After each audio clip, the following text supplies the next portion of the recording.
Assalamualaikum warahmatullahi wabarakatuh. Jumpa lagi ya dengan saya. Kali ini saya akan memberikan yaitu kisi-kisi pretest PBG untuk guru PAI ya. Nah, di sini itu ada capaian pembelajaran. Di sini kalian bisa membaca yaitu materinya tentang apa. Yang pertama itu ada materi tentang konsep zakat. Nah, jadi di sini tuh dijelaskan yaitu banyak sekali materinya. Yang pertama ada konsep zakat tanah, kemudian ada konsep zakat profesi. Nah, di sini juga dijelaskan ada indikator tentang finansial dari soal-soal kalian itu. Kalian bisa membacanya ya, teman-teman. Nah, kemudian di sini juga ada materinya tentang konsep zakat produktif. Kemudian ada konsep zakat pembagian zakat. Nah, dan juga ada materi nikah dalam ajaran Islam.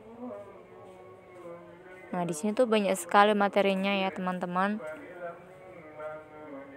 Nah, kalian bisa baca sendiri nih.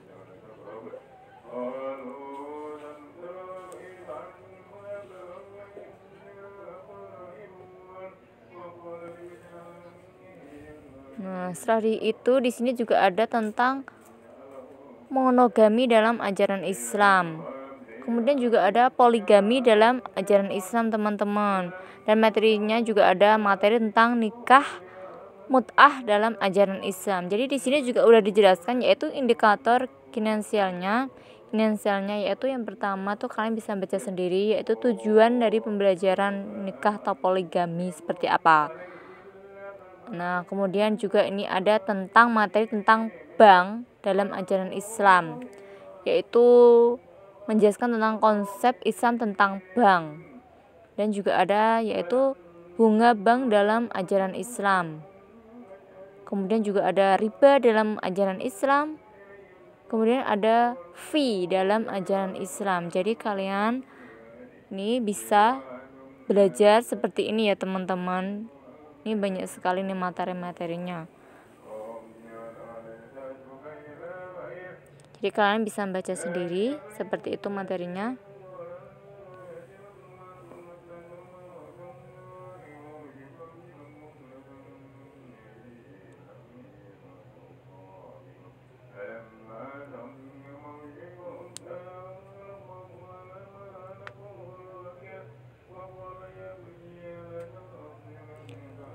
Nah, kemudian di materi selanjutnya ini ada tentang sistem pemerintahan dalam Islam, teman-teman. Sistem pemerintahan dalam Islam ini dikaji dalam konsep pemerintahan dalam Islam. Kemudian ada bentuk-bentuk sistem pemerintahan dalam Islam. Kemudian ada hak dan kewajiban rakyat. Konsep hak dan kewajiban warga Indonesia atau warga negara dalam pemerintah Islam atau ajaran Islam. Kemudian materi selanjutnya yaitu ada kepemimpinan perkembangan dakwah, pendidikan dan kebudayaan pada masa Abu Bakar, Umar bin Khattab, kemudian ada Utsman bin Affan dan Ali bin Abi Thalib. Nah, jadi ini ada materi tentang kepemimpinannya Abu Bakar dan Umar bin Khattab, teman-teman. Jadi kalian bisa mempelajari sejarah kebudayaan Islam tentang kepemimpinan Abu Bakar dan Umar bin Khattab. Kemudian di sini juga ada tentang dakwah, pendidikan dan kebudayaan pada masa Abu Bakar dan Utsman bin Khattab. Umar bin Khattab ya maksudnya, teman-teman. Kemudian di sini juga ada materi Islam pada masa Abu Bakar dan Umar bin Khattab. Kemudian ada Utsman bin Affan dan Ali bin Abi Thalib. Jadi kalian bisa membaca tentang kepemimpinannya Utsman bin Affan dan Ali bin Abi Thalib.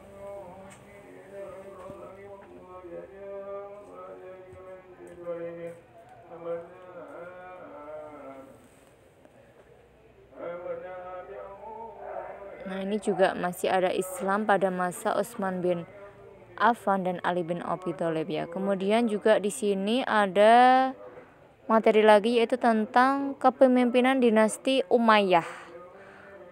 Kemudian ada dakwah, pendidikan dan kebudayaan pada masa dinasti Umayyah. Jadi kalian bisa belajar tentang kepemimpinan dinasti Umayyah atau dakwahnya seperti apa. Kemudian ada Islam pada masa dinasti Umayyah. Jadi di sini tuh udah dijelaskan seperti itu ya. Nah, ini kalian bisa baca sendiri ya teman-teman. Kemudian di sini juga ada materinya tentang apa ini? Ini masih juga pembahasan tentang kepemimpinan dakwah, pendidikan kebudayaan pada masa dinasti Abbasiyah. Jadi tadi ada Bani Umayyah, kemudian juga ada dinasti Abbasiyah. Nah, ini kemudian ada Islam pada masa dinasti Abbasiyah. Jadi materinya tuh banyak sekali ya teman-teman. Jadi kalian tuh bisa nyicilnya tuh sekarang supaya kalian tuh nggak terlalu buru-buru ya. Kemudian di sini juga masih ada materinya yaitu tentang sejarah masuk dan perkembangannya Islam di Nusantara atau materinya tentang Islam di Nusantara. Kalian bisa mempelajari strategi dakwahnya Wali Songo itu seperti apa, kemudian perkembangan Islamnya itu bagaimana. Nah, seperti itu ya teman-teman. Ini juga ada perkembangan Islam di Nusantara, dakwah Islam di Nusantara, kemudian dakwah Islam dalam Wali Songo itu seperti apa. Jadi kalian bisa mempelajarinya seperti itu. Kemudian di sini juga ada perkembangan Islam di Afrika, kemudian perkembangan Islam di Amerika, perkembangan Islam di Eropa dan di Australia. Jadi kalian bisa belajar seperti itu. Kemudian ini juga ada konsep akhlak al-karimah. Kemudian juga ada materi konsep jiwa quwwah al-ilmi dalam Islam. Kemudian ada konsep jiwa quwwah al-ghadab. Nah, jadi ini banyak sekali teman-teman nih. Aduh, banyak sekali nih ya materinya nih.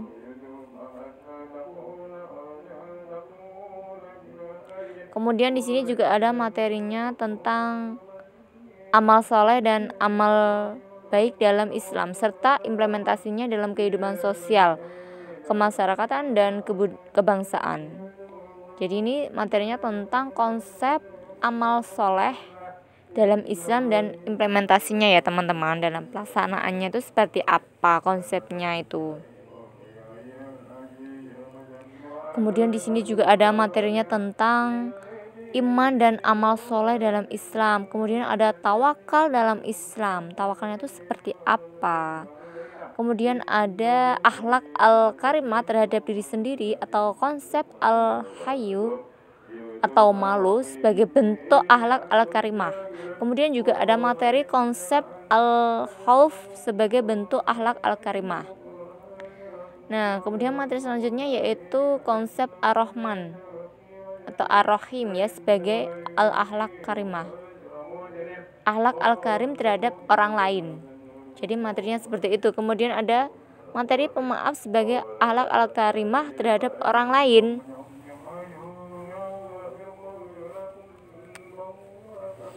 Kemudian materi selanjutnya ini ada tentang al-asma dan al-husna. Jadi materinya tentang asma al-husna seperti itu ya teman-teman.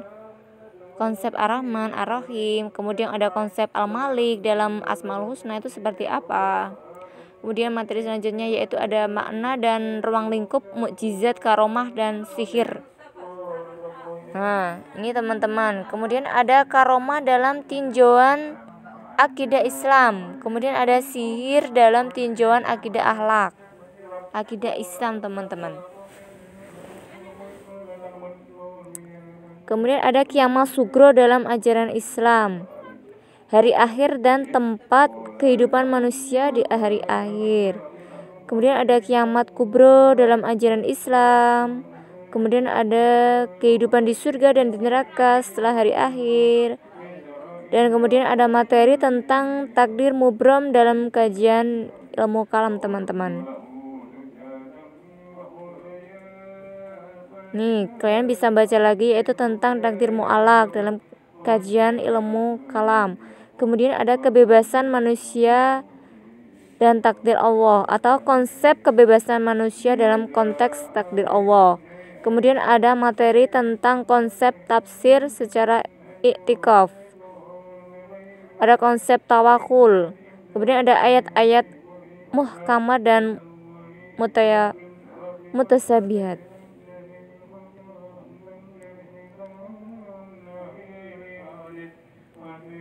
Nah, ini kalian bisa baca sendiri teman-teman ya. Kemudian ini ada tafsir bi'arayi. Kemudian ada konsep tafsir tahlil dan tafsir maudhu.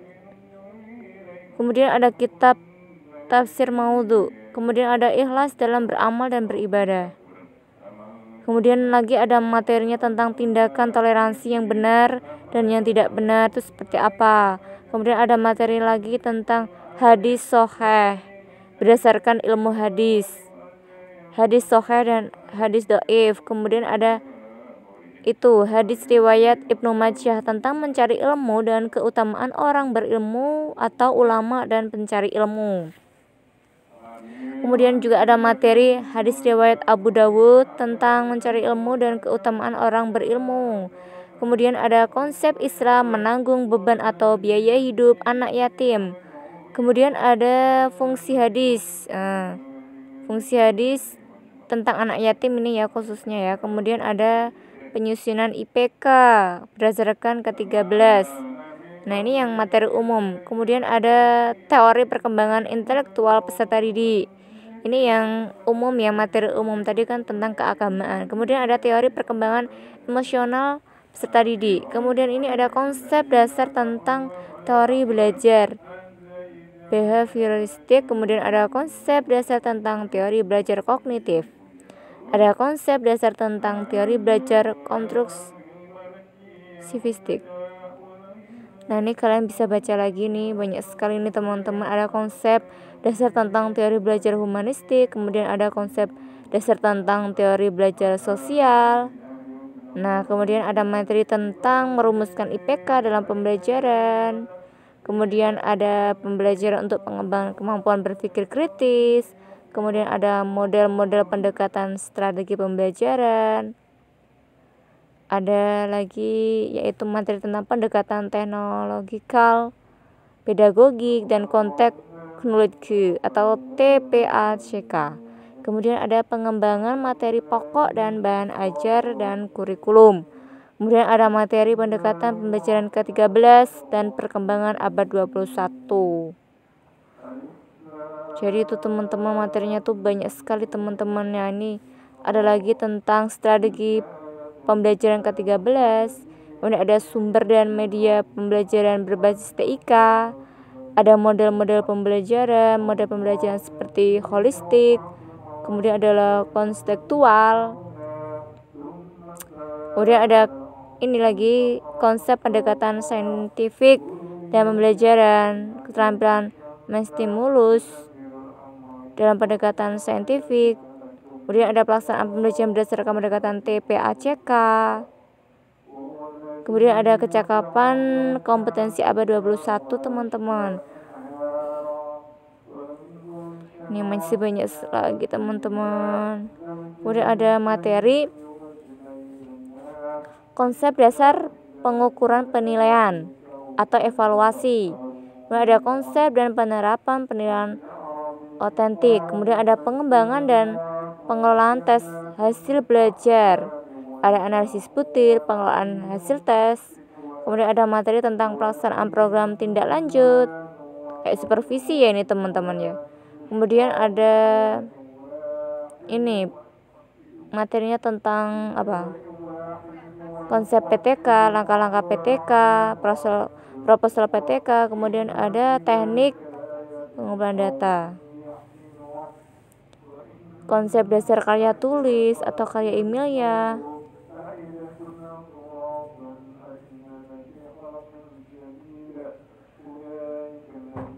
Ini ada konsep dasar karya tulis ilmiah.